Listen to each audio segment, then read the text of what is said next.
अस्सलाम वालेकुम वरहमतुल्लाहि वबरकातुहू। माय डियर ब्रदर्स सिस्टर्स, एक सवाल जो अभी कुछ ही दिनों में बहुत ज़्यादा पूछा गया मुझसे वो ये था कि जी इस्लाम में मैरिटल रेप का स्टेटस क्या है। और इस सवाल के पीछे जो बुनियाद बनी वो एक्चुअली एक ड्रामा है जिसका नाम तेरे बिन है। और जैसे ही उसका प्रोमो लॉन्च हुआ तो एकदम से जी आवाम का गम गुस्सा सामने आ गया कि भाई अच्छा वाला ड्रामा खराब कर दिया आपने। I don't know anything about this drama except for the fact कि इसमें प्रोमो में मैरिटल रेप का सीन था। अपेरेंटली वेंसडे को जब ये ड्रामा एयर हुआ तो शायद उसमें से वो क्लिप निकाल दिया गया। At least that's what was obvious in the comment section, जहां पे लोगों ने कहा कि जी चलो अच्छा हुआ कि डायरेक्टर्स को प्रोड्यूसर्स को होश आया और उन्होंने वो सीन जो है वो निकाल दिया। हैविंग सेड दैट, कंट्रोवर्सी तो स्पार्क हो गई और बहुत से लोग कंफ्यूज हो गए कि भाई अब इस्लाम के अंदर जो है वो मैरिटल रेप है नहीं है। सोशल मीडिया के ऊपर एक जंग जो है वो बर्पा हो गई कि भाई इसको हम किस खाते में डालेंगे कि ये हलाल है हराम है। तो शॉर्ट आंसर ये है कि इस्लामिकली अगर देखा जाए तो मैरिटल रेप अलाउड भी है और नहीं अलाउड भी है। अब आप कहेंगे जी ये तो आपने बड़ा कोई डिप्लोमेटिक सा जवाब दे दिया है। तो बात यह कि इसकी थोड़ी सी तहकीक अब करनी पड़ेगी क्योंकि मैंने अभी आपको शॉर्ट आंसर दिया है। थोड़ी सी इसकी वजाहत यह है कि देखिए जो हस्बैंड वाइफ का रिलेशनशिप है ना, ये एक बड़ा ही पाकीज़ा और प्यारा रिलेशनशिप है। निकाह जो है वो नबी करीम सल्लल्लाहु अलैहि वसल्लम की सुन्नत है और हदीस पाक में ये बात भी आती है कि निकाह जो है वो आधा दीन होता है हमारा। तो इसलिए जब एक हस्बैंड वाइफ एक रिलेशनशिप में आते हैं तो उनके आपस में एक कॉन्ट्रैक्ट होता है, उनका आपस में एक मुआहदा होता है।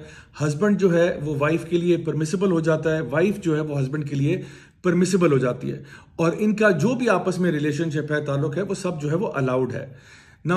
वो ममालिक जहां पे ये मैरिटल रेप के कवानीन थे वहां पे भी आप देखें तो अक्सर जगह पे एक तमाशा बन गया, एक मजाक बन गया।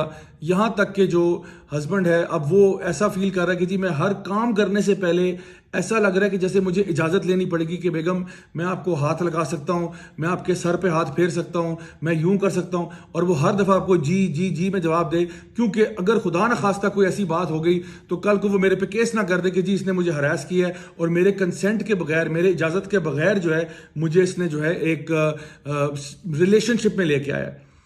तो अब जारी बात है ये तो एक यानी मजाक उड़ाने वाली बात है इस पूरे मतलब रिलेशनशिप की और इंस्टीट्यूशन की। और इसी तरह से ये भी हो सकता है कि हस्बैंड अपनी बीवी पे इल्जाम लगा दे हरासमेंट का कि जी इसने मुझे टेढ़ी आंख से क्यों देखा, इसने मुझे अप्रोच क्यों किया, मैं तो हरास फील कर रहा हूं, मैं तो ऑफेंडेड फील कर रहा हूं। हालांकि आप हस्बैंड वाइफ हैं, आप एक रिलेशनशिप में हैं, आप एक दूसरे के लिए हलाल हो चुके हैं। तो इस एतबार से जो मेल फीमेल रिलेशनशिप है वो जो है वो इस्लाम के अंदर जायज़ है।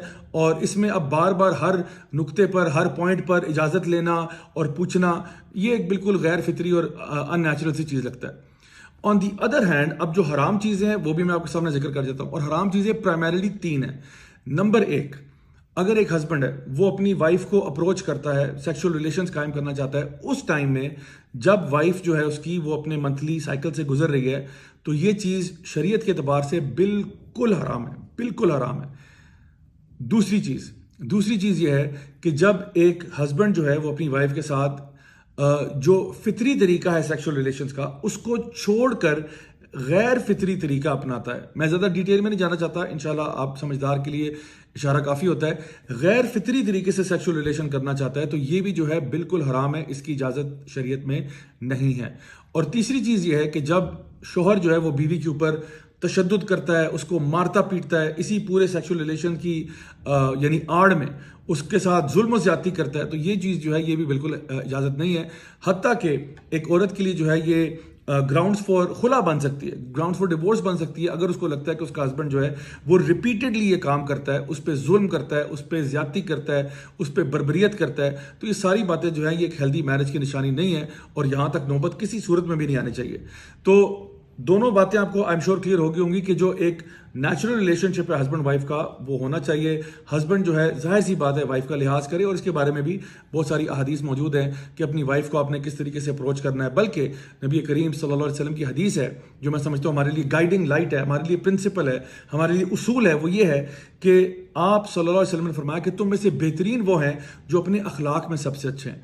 और आपने फरमाया उनमें भी सबसे बेहतरीन वो है जो अपनी बीवी के साथ या अपने फैमिली के साथ सबसे अच्छा है। तो हमारा दीन जिस तरफ हमें लेकर जाता है वो ये है कि देखें हस्बैंड वाइफ अपने इस प्यार भरे रिलेशनशिप को समझें और एक दूसरे के साथ कॉम्प्रोमाइज भी करते हैं, प्यार मोहब्बत भी शो करते हैं और एक नरमी का, एक शफकत का मामला करते हैं। ये वो रिलेशनशिप है जो बड़ा ही खूबसूरत मैरिज का रिलेशनशिप है।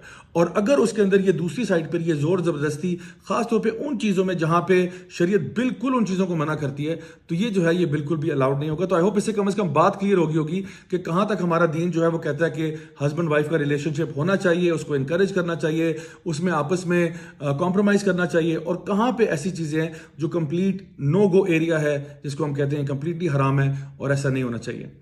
अब आते हैं जी एक और बड़े अहम मसले की तरफ, और इंशाल्लाह ये मेरी आखिरी बात आ गई क्योंकि I don't want to prolong this video too much.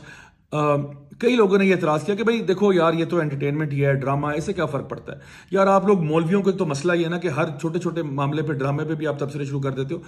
The point I am trying to make is कि ये ड्रामा सिर्फ एंटरटेनमेंट नहीं होता।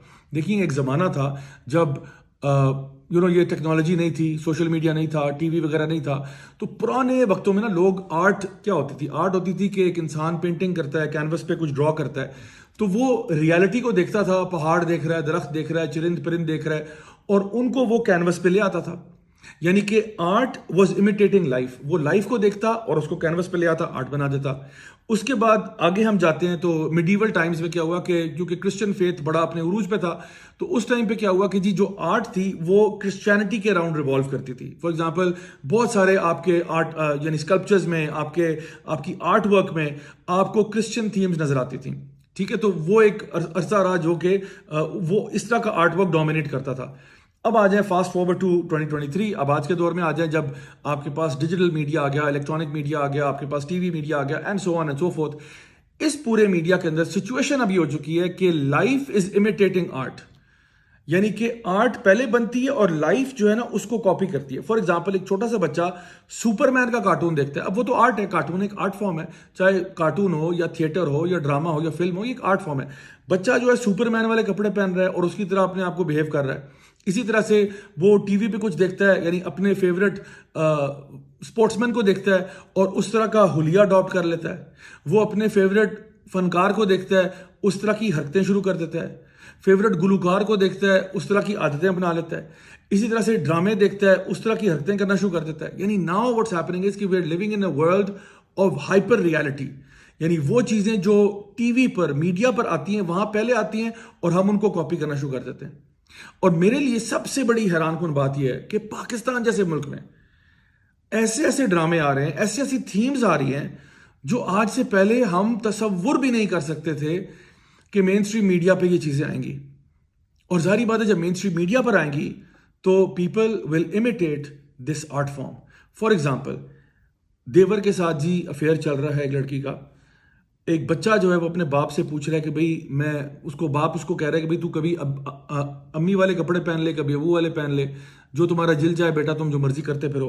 फिर कहीं दिखाया जा रहा है कि एक औरत जो है वो अपने हस्बैंड को छोड़ के अपने बॉस के साथ अफेयर चला रही है, और the list goes on and on and on. इतने सारे आपने हर तरह का ऊट पटांग रिलेशन दिखा दिया है। तो ये कितने फीसद मुआशरे में हो रहा है जो आप दिखा रहे हैं?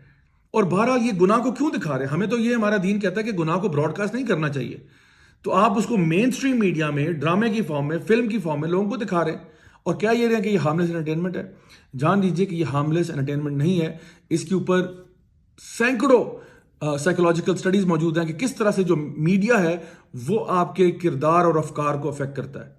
तो अगर आपको लगता है कि जी आप कोई ड्रामा देखेंगे और वो हार्मलेस है और उससे कोई फर्क नहीं पड़ेगा, तो ये आपकी बहुत बड़ी भूल होगी। तो आई थिंक अब टाइम आ चुका है कि हम और आप अपने आप का और अपने घर वालों का ख्याल करते हुए हर किस्म के फजूल कंटेंट से उनको बचाएं।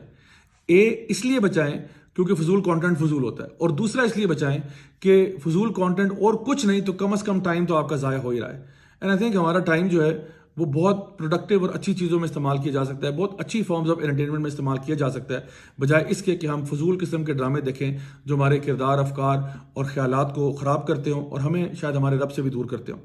तो मेरी दुआ है कि अल्लाह ताला हमें हर किस्म के फितनों से महफूज रखे और हमेशा हमें दीन पर चलने की तौफीक अता फरमाए। अपना बहुत बहुत ख्याल रखिएगा।